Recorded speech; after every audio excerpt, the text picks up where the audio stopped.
Vamos nessa, fã de esportes. Juventude e Flamengo, vitória do time de Caxias, 2-1. Jogou muito bem o Juventude. Eu e Marcela Rafael recebemos agora André Kfouri e Gustavo Zupac. Vitória justa essa do Juventude, Zupac, boa noite. Fala, Mota, boa noite, companheiros, boa noite ao fã de esportes.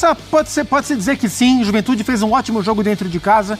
Juventude vem garantindo pontos muito importantes no Alfredo Jaconi, seja em confrontos diretos, né? Pensando em sobrevivência, contra Vasco, contra Corinthians, ou em confrontos indiretos, né? Como o jogo de hoje contra o líder da competição. Fez um jogo agressivo, atacou bastante o Flamengo, o Rossi trabalhou muito, o Matheus Claus, o goleiro do Juventude, também trabalhou bastante. Mas, assim, pela iniciativa, pelas jogadas criadas contra um adversário desse porte, o Juventude finalizou mais, né, durante quase todo o tempo. Então foi uma vitória merecida e um jogo agradável, foi um bom jogo, porque o Flamengo não foi o melhor Flamengo desse atual recorte, mas teve alguns bons momentos durante o jogo. Então, importante para o Juventude não só pelo resultado, mas pela maneira que construiu o resultado. É um momento interessante do time do Roger, pontuando acima do que se esperava na tabela. Quando começou o campeonato, o Juventude, tal qual o Vitória, por exemplo, era dado para ser um dos times que ficaria no Z4 o tempo inteiro. E o Juventude vem pontuando acima, especialmente por jogos dentro de casa, como foi o jogo de hoje. André Kfouri, boa noite. Boa Falar noite. um pouquinho dessa derrota do Flamengo, uma vitória muito importante do Juventude. E a gente sabe que o jogo é bom quando os dois goleiros trabalham e trabalham Verdade. bem. Foi isso que aconteceu também essa noite. Mas trabalharam demais, especialmente o Rossi. O Rossi no segundo tempo fez algumas defesas Essa aí, ó. sensacionais. Ele cai dentro do gol, mas a bola fica fora. Mas não pôde, no lance do segundo gol do Juventude, o gol da virada, que é aquela jogada clássica de bola na área com o desvio na primeira trave, a defesa inteira do Flamengo ficou sem ação e o Juventude não recebeu nada de presente nesse jogo. Não. Ganhou do Flamengo, como ganhou do Corinthians, ganhou de outras equipes difíceis, pelo menos em relação a peso de camisa, que visitaram o Caxias do Sul. Elas foram derrotadas pelo Juventude, bem derrotadas, como o Flamengo foi hoje.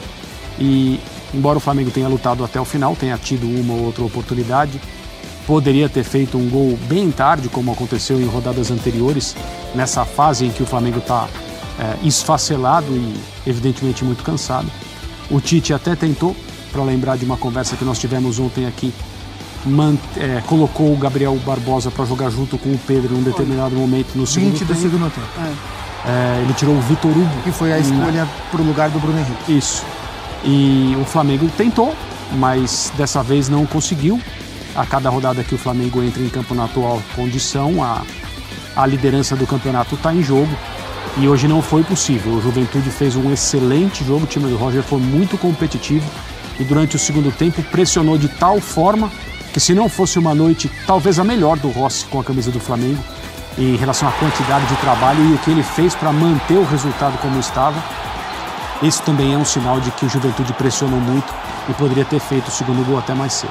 Vamos dar uma olhada, a gente tá vendo o gol da vitória do Juventude, resultado importantíssimo, jogo legal esse Juventude e Flamengo. Já já a gente vai falar também do empate do Corinthians e a situação do Antônio Oliveira. Temos... é o último lance, né? Ainda teve essa. O Ayrton Lucas, que fez um bom jogo ofensivamente, falando, bate cruzado, e o Matheus pega na sorte, né? A bola passa por baixo dele. E o zagueiro comemora como se fosse gol. A bola saiu, ele comemora. E aí pega mais uma. Tem outra ainda. Essa é a bola aérea dos acréscimos do Flamengo. A bola clássica dos últimos jogos que o Matheus impediu o empate. Aí a tela, com os dados, 15 finalizações para o Juventude, posse de bola parecida, 53-47, 15-9 finalizações certas, 8-5 para o Juventude, 5 grandes chances para o time de Caxias, 3 para o rubro-negro, ações na área rival, 21-17, escanteios, 7 para o Juventude, 8 para o Flamengo. Esse é um jogo que é engraçado, né, Zupac? Quando tem um resultado desfavorável a um time gigante como o Flamengo, que luta pelo título, a gente tenta ver as coisas erradas. Esse é um jogo que, claro, houve coisas erradas, mas é muito na conta do mérito do Juventude, ou sim dá para pontuar bastante falha do rubro-negro? Não, assim, hoje foi um jogo em que o Flamengo sentiu de maneira mais clara as ausências, os seus desfalques. Sim. Especialmente na escolha que o Tite fez para o lugar do Bruno Henrique, ele opta pelo Vitor Hugo, e aí há uma diferença de característica, né? O Vitor Hugo é um meio-campista, então jogando mais aberto pela esquerda, ele não faria o papel do Cebolinha, que é mais agudo, ou do Bruno Henrique, que faz uma diagonal muito forte para pisar a área. O Vitor Hugo faria um trabalho mais da esquerda para dentro e abrir o corredor para o Ayrton Lucas passar. Então o jogo de hoje foi um jogo em que o Ayrton passou mais do que vinha passando antes de lesões e convocações, etc e tal. Mas isso não funcionou. O Vitor Hugo não fez um grande jogo, ele teve uma participação discreta. O Ayrton até passou bastante, teve seus bons momentos, mas a escolha pelo Vitor Hugo, o Vitor Hugo em si, não fez um grande jogo. Então aí está, galera, e mais uma vez a mídia ressaltando um erro grave, um erro crasso que o Tite cometeu. Um erro simples, um erro que eu esperava que ele não cometesse, mas ele infelizmente cometeu, né?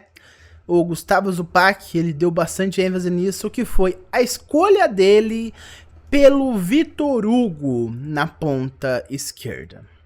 Todos nós sabemos que o Tite escalou ele, né? E o Vitor Hugo não fez uma grande partida. Pelo contrário, o Vitor Hugo tá sendo xingado por todo mundo nas redes sociais, seja no Instagram, seja no Twitter, seja qual outra rede social, Facebook, TikTok, qualquer um. Kawaii, que patrocina o Flamengo, qualquer rede social você vai ver o pessoal xingando o Vitor Hugo, porque ele não jogou bem. Ele não jogou bem, é um fato. O Vitor Hugo sumiu, cara. Eu praticamente não ouvi o nome dele nos quase 70 minutos que ele passou dentro de campo. Fez uma partida péssima do Vitor Hugo. Um jogador que já brilhou com o Jorge Sampaoli. Jogou bem com o Sampaoli. Inclusive era titular com o Jorge Sampaoli, do time do Flamengo, né? O Tite fez um erro que muitos temiam que ele cometesse e ele cometeu, cara. Já falou, ele tinha Matheus Gonçalves à sua disposição, um garoto bom, um garoto que quando joga, joga bem. E o Verton, que não teve muitas oportunidades, mas que pelo que o povo fala dele da base, é um jogador bom, daria conta do recado, parecido com o Michael, ligeiro e tudo mais. E mesmo assim o Tite optou pelo Vitor Hugo, um jogador que não é rápido. E todos nós sabemos que geralmente os pontas são rápidos, é uma característica. Michael era rápido, Luiz Araújo é rápido, Bruno Henrique é rápido.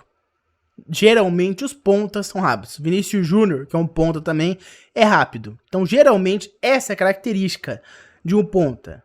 E o Vitor Hugo não tem nada disso. É um jogador que não é nem um pouco rápido. Então o Tite cometeu um erro básico, um erro idiota, escalando o Vitor Hugo. É um erro que pode ter custado a partida. Vitor Hugo passou um tempo e meio dentro de campo. E desse um tempo e meio, ele infelizmente não fez nada. Essa é triste realidade. Ele não ajudou nesse um tempo e meio que ele ficou dentro de campo. Não fez nada demais. Como eu já disse, praticamente não ouvi o nome do Vitor Hugo no decorrer do jogo. E o Tite optou ele e manteve ele quase que o jogo inteiro. Ele foi substituído aos 69, então passou o jogo inteiro praticamente em campo, sem agregar em nada.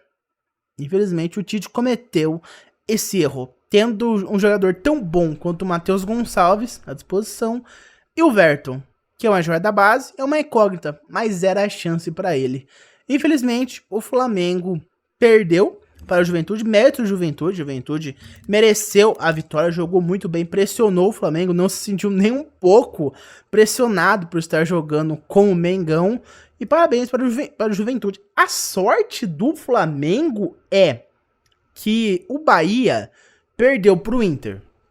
Porque se o Bahia não tivesse perdido para o Internacional de Porto Alegre, o Flamengo não seria mais o líder. O Mengão atualmente continua sendo o líder, logo atrás pelo Bahia, com a mesma quantidade de pontos. A questão é que o Flamengo tem 2 gols a mais do que o Bahia, né? O Flamengo tá mantendo a sua liderança por conta desses 2 gols de vantagem que tem sobre o saldo de gols do Bahia. Mas o Bahia tá na cola do Flamengo. E esse jogo, eu pensei que o Mengão ia perder a liderança, cara. Confesso que eu pensei, mas por sorte, o Bahia não venceu o Inter venceu o Bahia por 2-1. E o Mengão continua sendo o líder, mas esse foi um jogo que era por Flamengo ter ganho, cara. Méritos totais aí pro Juventude, mas era um jogo que o Flamengo devia ter ganho. Mas por enquanto foi isso, meus amigos. Muito obrigado por ter me ouvido até aqui. deixe seu like, se inscreve no canal e também aciona o sino de notificação. Logo mais daqui a pouco, daqui a algumas horas, depois desse vídeo ser solto, vai ser o vídeo de informações normais do Flamengo. Eu vejo vocês no próximo vídeo. Um abraço a todos e até mais. Vamos, Flamengo!